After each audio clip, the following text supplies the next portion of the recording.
Does this make sense? Think of Simon Peter. He started out here, right? I've been fishing all night. Jesus ain't caught nothing.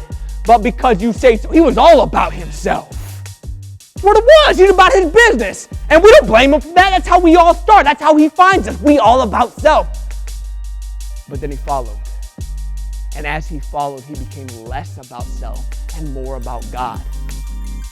But there was still a lot of self within him. Because Jesus says, I got to go to the cross and be crucified. And Simon Peter says, never, Jesus. He says, get behind me, Satan. What are you talking about? There's still something evil inside of you. There's still something, there's a sickness within you, son. I need to get it out of you because I'm bringing you to a peak. And that becomes less of Peter inside after he gets that rebuke. But there's still some of him. And we experience that when he denies Jesus 3 times. Remember that? They come from Jesus in the Garden of Gethsemane.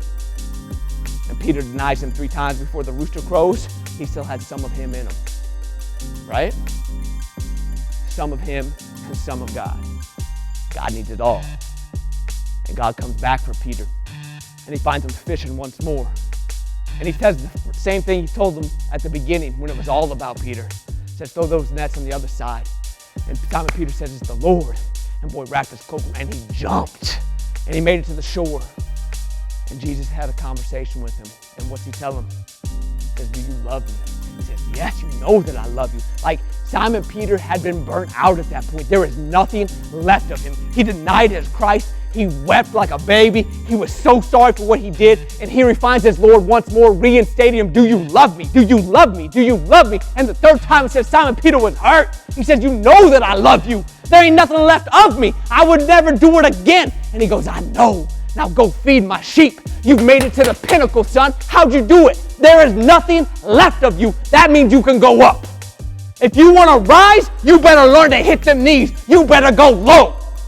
There is no other way. God will reward it, not by the greatness of you, but by the humbleness of you. Is that not what he said? Humble yourself before the Lord.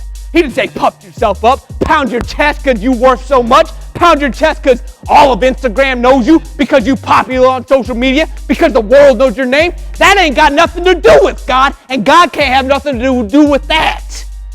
Because that's all of you and none of him. But if you come to the place where it don't matter if the world knows you, it don't matter if anybody else understands your walk with God, but you got all of God. He knows that he loves you. He says, good, now go feed my sheep, whether they see you or not, whether they exalt you or not, go feed my lambs. Go back down the mountain, son, and find the ones who are all about themselves and show them the good news. Tell them the gospel. Bring them up this mountain just like I brought you, so they go from all to less to some to none, because they are meant to rise. And that's what I'm telling you today. God has destined you to rise. He knows the plans he has for you. They are plans to prosper you and to do you good. And to do that, he has got to get everything out of you that is you.